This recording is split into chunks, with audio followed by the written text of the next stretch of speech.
Hello, everyone. This is Omni Talk Retail. I'm Chris Walton. And I'm Ann Mazinga. And we are coming to you live from the VusionGroup's Podcast Studio at Groceryshop. And I am pleased to introduce our next guest, Prabash Coswatte, the COO of Heritage Grocers Group. Prabash, welcome to Omni Talk. Thank you very much for having me. I appreciate you guys doing this. We already kicked off a fiery chat right as soon as you got in the room. So Yes. I'm excited for this conversation. I'd love to hear from your perspective, though, first, Prabash, a little bit about your background, and then if you can share with our audience who might not be familiar about Heritage Grocers, too. Absolutely. So Prabash Coswatte, Chief Operating Officer for Heritage. I grew up in technology, I would say. Both started in retail almost 18 years ago. Told myself I'm probably going to be here for 6 months. Ended up spending 8.5 years at my first retail organization that was 99 cents only stores. Okay.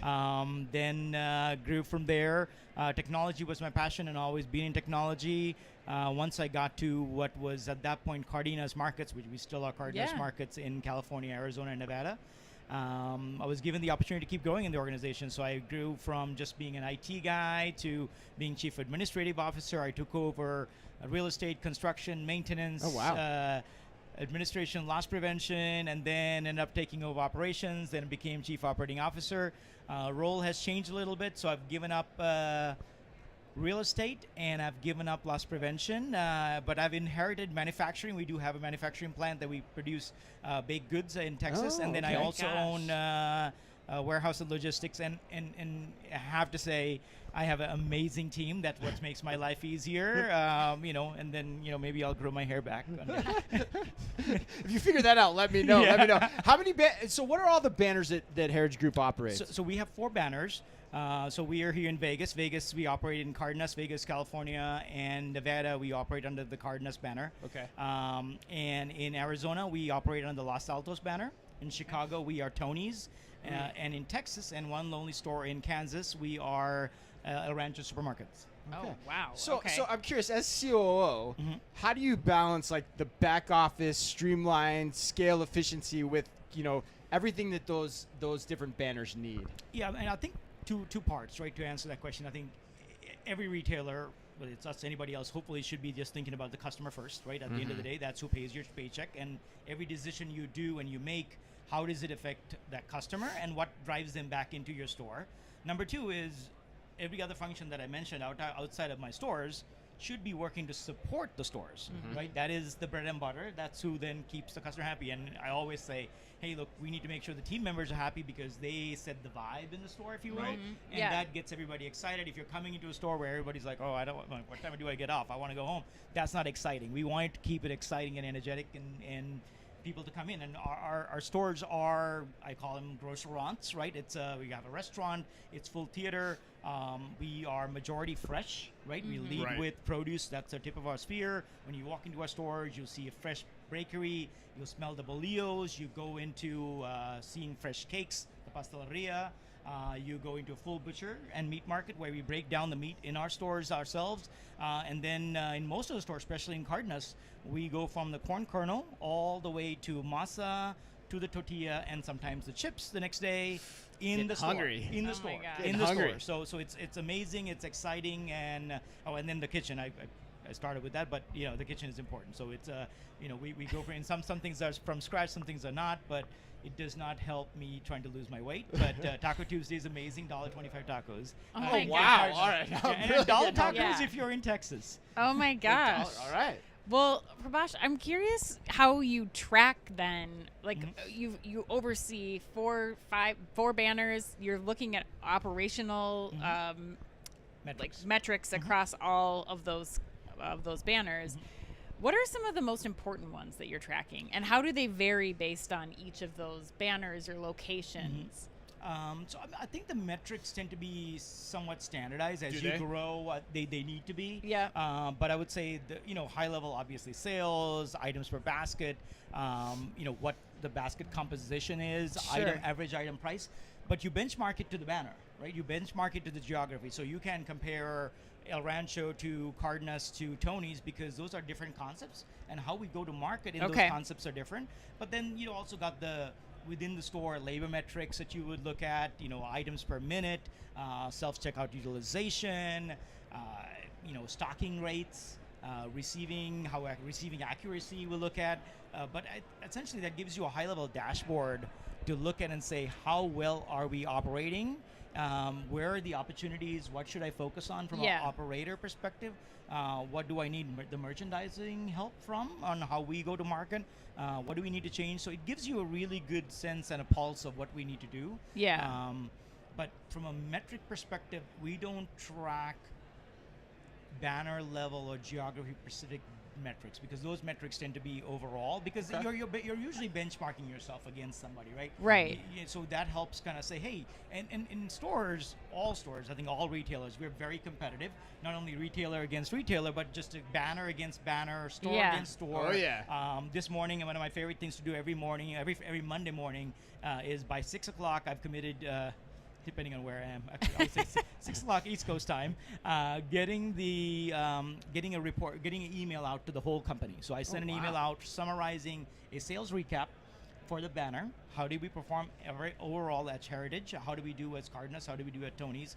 And then double clicking in and saying which stores are spotlight. Like, hey, how did one store do exceptionally well and they called out? And at first when I started doing this, I thought, I'm like, maybe nobody's reading it. Then I started going into stores and they're like, oh my God, Prabash, I want to be the store that's on that email that you sent out. I want to beat out that person. So that's exciting. And I'm like, wow, this is good. Number one, people are reading my emails. That was exciting. Number two, they care and they want to compete. So those metrics, I think when you standardize, it levels the playing field a little bit. And we, as grocers, I think those are some of the basic metrics. Now, I'm not even going into like warehouse metrics, cases, shipping, all that stuff. But from a grocery store perspective, I think those are some high level. You want to control the controllables, if you will, and you want to measure the controllables if you want to control them. Yeah, and as a store level executive, your point about the stores being incredibly competitive is dead on. And so, I can see them getting very excited to see that email arrive in their inbox, especially if they're the ones that are called out, right? All right, so you mentioned you have warehousing and logistics under your purview too. How are you thinking about that? Because you're here at this conference, and there's a lot of conversation about the evolution of grocery, last mile delivery. How do you think about supporting your stores as well as, creating the fulfillment network of the future for you? Yeah, so we are fortunate enough, we started the journey about 3 years ago to do CGO with the focus primarily on optimizing store level inventory. So we want to make sure, hey, look, if you have items sitting in shelves, how do you make sure that it's productive? Because that's capital that you could, that's cash actually you can free up and put into use. Right. That's number one. So then we take it upstream into the warehouse and said, okay, what is the optimal inventory level that we want to have inside the warehouse, within the four walls, and how do we optimize that? We have done a tremendous job of, what do we keep within the warehouse? What do we give it to our wholesalers? We partner with both UNFI and AWG as our wholesalers. And then, also right-sizing what the store can handle. We have stores that are 60,000 square feet. We have stores that are 25, maybe a little bit less square feet. So you can't send the same level of inventory. You can have this, it doesn't sometimes justify the same frequency of delivery. So you adjust and adapt to optimize kind of your delivery schedules. We're actually changing our delivery schedule in Texas like next week, for example. We're trying to do that. You're not just thinking about, and again, this goes back to my comment early on, if you're doing something, how are you focusing on the store? So we thought about the store and said, hey, Texas wasn't getting a delivery on Monday. We sell out, over the weekend. It's a busy weekend, right? You're coming into Monday, and if you don't have enough inventory, how does the store team member know, especially in fresh, what to order to last you through Monday to get a Monday night delivery? So we're making that adjustment. So those are kind of tweaks that we constantly keep making, and we'll continue to adjust and evolve as we, learn more.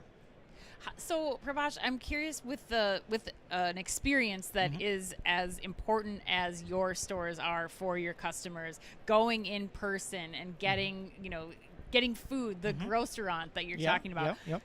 How are you looking at technology as a means to kind of create efficiencies there, but then still maintain this experience when you're going in store? Yeah, I think technology is an important layer today. So it's enabling, two parts. One is how do you make the associates or team members' life easier? Yeah. That's a big part of it.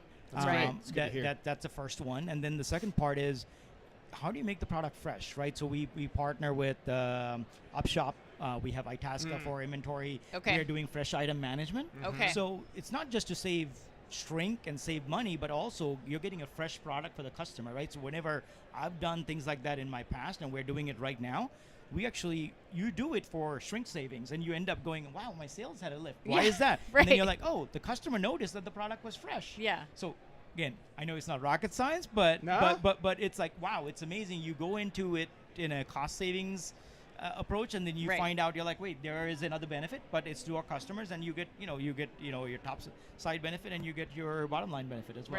Right. Are there any other infrastructural investments you guys are looking at as you look to start, end 2025 and go into 2026 that you can talk about? So we are working on pricing and promotion right pricing, now. okay. Pricing Okay. is very important. The economy is getting challenged. Makes I think sense. there was a presentation yesterday, I believe, from Nielsen that goes into a lot of the headwinds that are there. I mean, we're talking about a possible looming government shutdown tomorrow.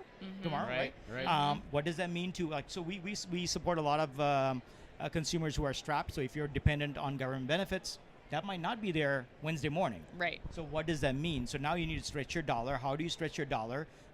What if those government workers don't get a paycheck the next day, right? So everybody, and irrespective of that, people are really watching their spend. Right. So we want to make sure that we are priced correctly, and also with the agility to kind of change, right? And that's Vusion comes into play as a result. I mean, that's what we were talking to them just 5 minutes ago before I walked into this interview, right? To say, hey, how do I effect change? Today, I do my competitive price checks on Wednesday.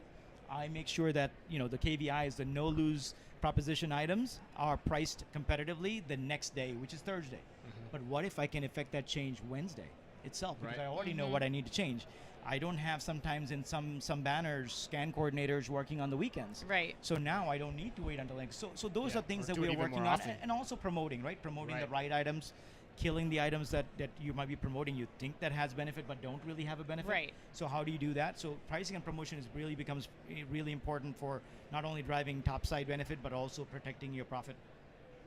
Well, let's close with this question. Okay. You've been with Heritage Grocers for a while. 6 years. Six 6 years. years. Nice. You've It's a seen a lifetime in lot. retail. Yes. So what do you think the future looks like for regional grocers?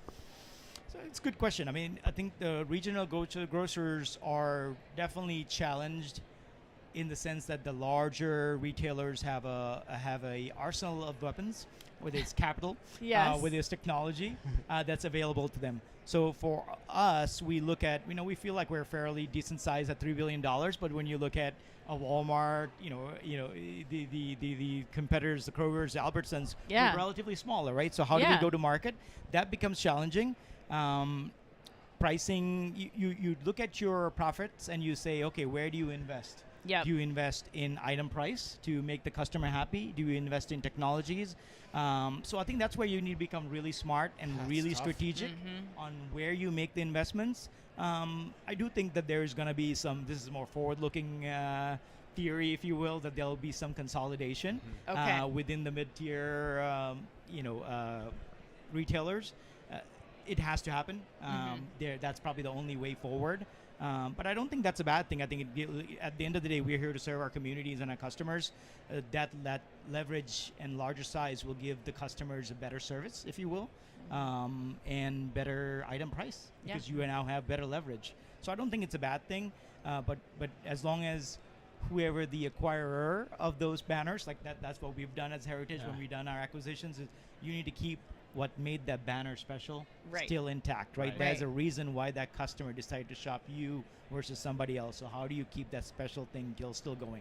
And you got to be very sharp in how you invest. That's Yep. my takeaway from Yes. what you Yes. just said, Yes. right? It's not an easy equation to decide all the time. Well, Prabash, thank you so much Thank for you. joining us. Thank you to the Vusion Group for sponsoring our coverage here at Grocery Shop 2025. And until next time, Ann. Be careful out there.